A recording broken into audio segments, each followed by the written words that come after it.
Hello world, my name is Amelia and welcome back to another one of my videos. You can probably tell I've changed stationary position yet again, and this time it's because I am rearranging my bedroom again. There's like this huge massive mess to my right here, my computer's to the left. I need to get this sorted out before long. But anyways, point is, why is my room being rearranged again? Well, that is because I am actually prepping my room for my post-op recovery. That's right. This video is actually my big update video to let everyone know that watches my channel that I actually have a surgery date now. This happened just within the last couple weeks or so. So this is honestly was a huge update to me. I finally had been pushing and just really nagging them to finally get back with me, and I guess as far as I was aware, their scheduler for their surgeries at KU Med was out sick as it had been described to me, and that was why nothing really happened. I mean, they had both my letters.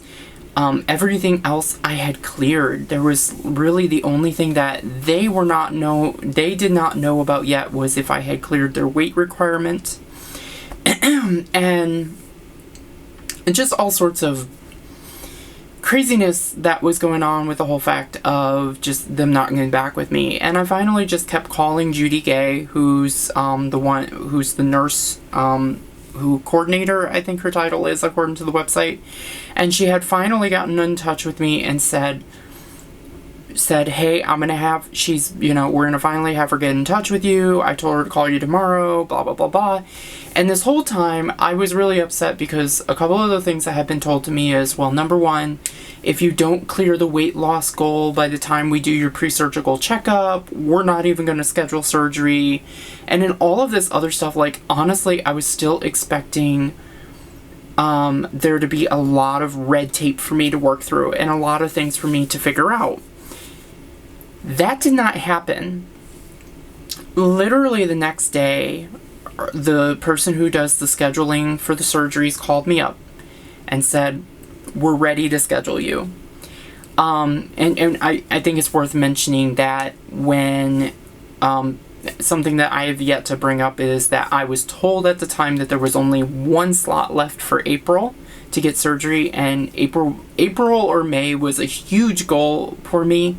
And she was just like, well, April is our last step open. If you can't do April, we're going to have to, like, push you forward until, like, September.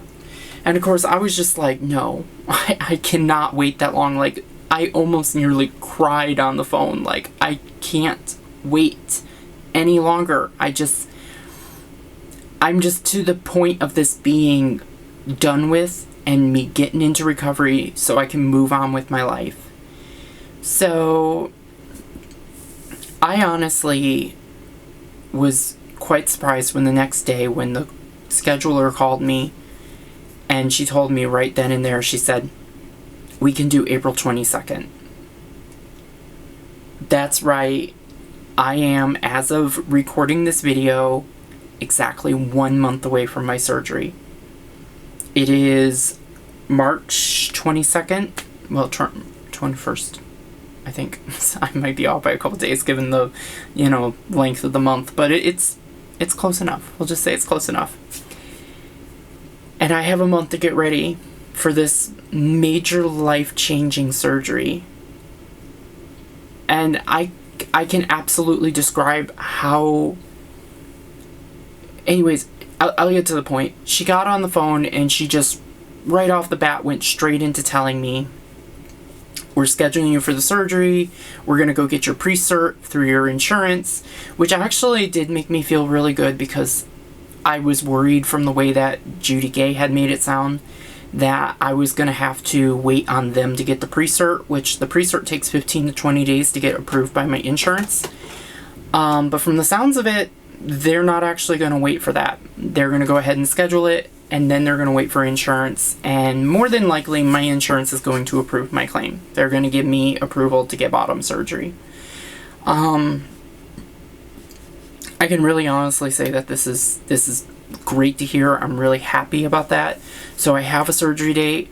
Literally within the days that followed, I had gotten a phone call from Dr. Brockhammer, who is the urologist, who is going to be, to put it lightly, is going to be responsible for the deconstruction of the phallus. And then I had gotten a call to schedule with Dr. Punruru, who is the doctor who is responsible for he does plastic surgery, and he's going to be responsible for creating the aesthetic. Both doctors are going to work in tandem with each other. And something that I did find out later is I also do have to do a pre-surgical checkup as well. I don't really know as much details about the pre-surgical checkup other than there's going to supposedly be a bunch of answers gone over. I didn't even know there was a pre-surgical checkup visit. They were going to schedule it for me last week, but then I don't know, I guess she never called me back. I need to get on her about that, especially considering I had paperwork through my work's leave of absence that needs to get filled out and all that fun jazz. So yeah, this is moving forward for me. Now I will quickly mention about the whole, as the world has been watching with the coronavirus outbreak, that this is definitely going to be a very difficult thing to navigate. I have a lot of people asking me, do you think your surgery is going to get canceled? Of course, they like to use the word canceled when really honestly the question is, do I think my surgery is going to get delayed? I really don't know. I really can't say for sure. I'm personally really hoping it is not.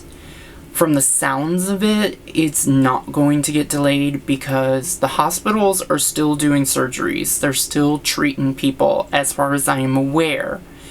As I said to somebody, I only really truly think that it's going to have a problem and effect on the surgery itself if the hospital resources get overwhelmed by the number of people who catch the flu. And as it sounds right now, we have a few confirmed cases here in Kansas and Missouri, but nothing really enough to overwhelm the hospital situation. And that's why it is very, very important, and I'm running into this with my work with customers who don't seem to be taking the CDC's recommendations seriously. I'm hearing everything from people who are thinking this is some big hoax to people who are treating it like it's not that big of a deal, all saying stuff like, well, the swine flu is a bigger deal, and, you know, the yearly flu is a bigger deal, and I'm just like, no, take this seriously.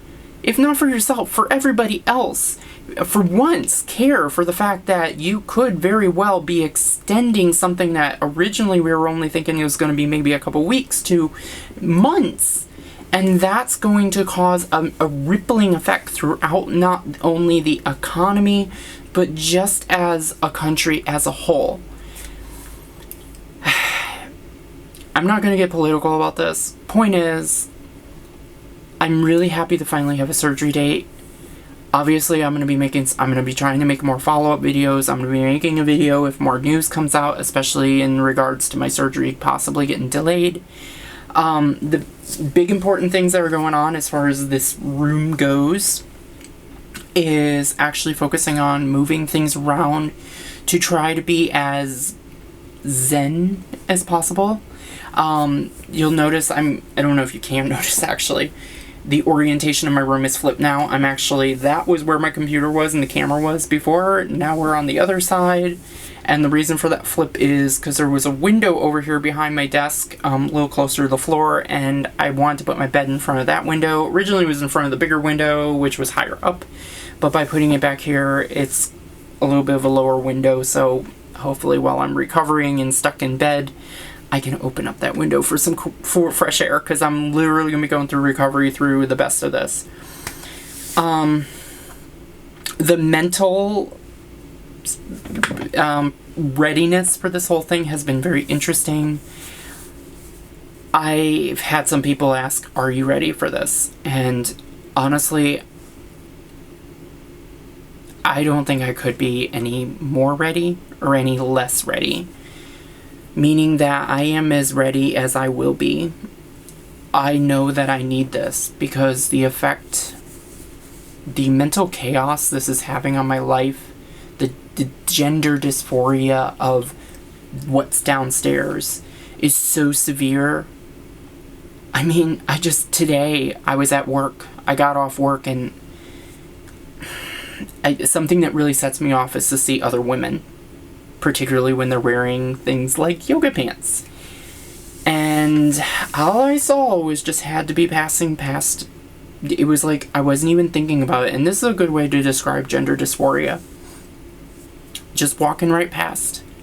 And it was just like out of the corner of my eye, I catch the fact that she was wearing these really nice form-fitting yoga pants. I mean, looked really good. And I kind of saw what she, kind of saw the downstairs area. And then immediately my brain just goes, yeah, you want that. That's supposed to be what it's supposed to look like.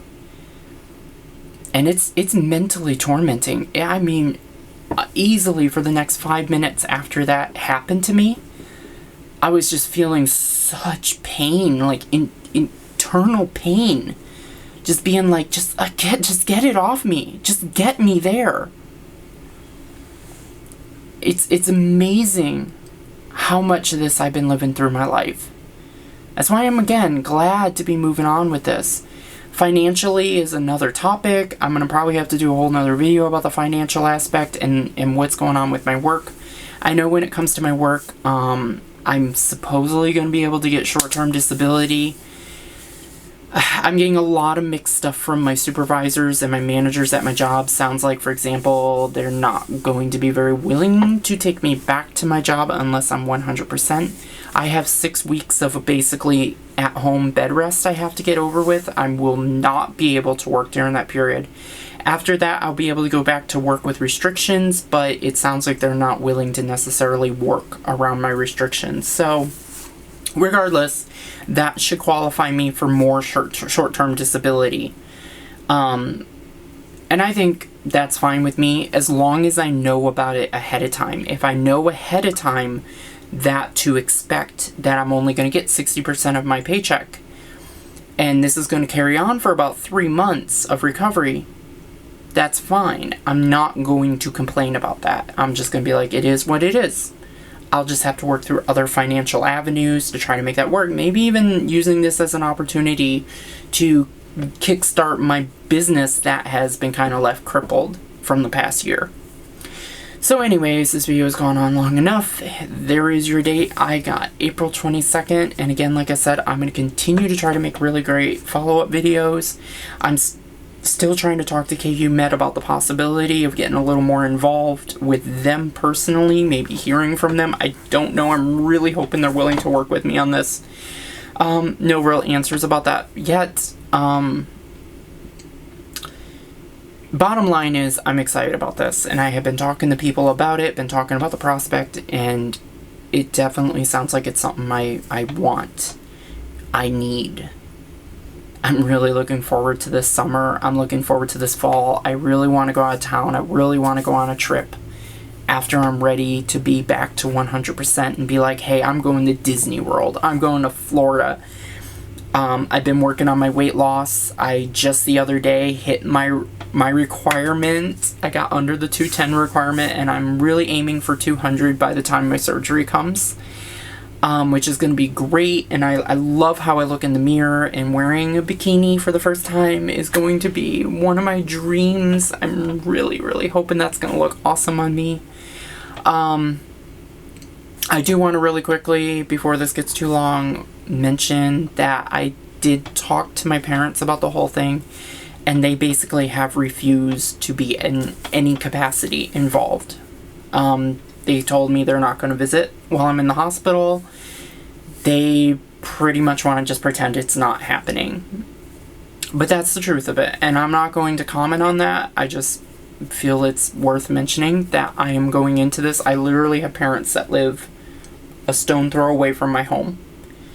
And they don't want to have any involvement with this. And that's what it is. I have plenty of friends who are supporting me, friends. I've had so many people come and ask me like what the visitation situation is going to be with the hospital. And of course, it sounds like with the coronavirus, that's definitely something that's being limited. I was reading on KU Med's website that they're limiting it to 2 visitors at a time. But of course, we'll just have to see how that affects things. And I'm really looking forward to the fact that, like, my best friend has promised to be there to drop me off and pick me up from the hospital, which is a requirement to get the surgery. There is a lot to do. And a matter of fact, I know I'm going to need to make another video in the next week or so here, possibly going over a shopping list of supplies, because I'm sure people who are watching this video who are who are possibly going to be getting the surgery as well, are going to want to know what I've learned and what I've known. And I can definitely say this shopping list is something I want to share. And of course, later, once I'm recovering, having that little video talking about it. So anyways, it's enough for now, and I will leave this video here. And don't forget to like this video. The likes help, the views like. I'm actually getting subscribers, which is really cool. Point is, we're going to keep growing this, and follow my social media, because I really love seeing that people are engaging with me on this whole journey, because this is a huge journey for me. And I will talk to you later. See you next time. Bye.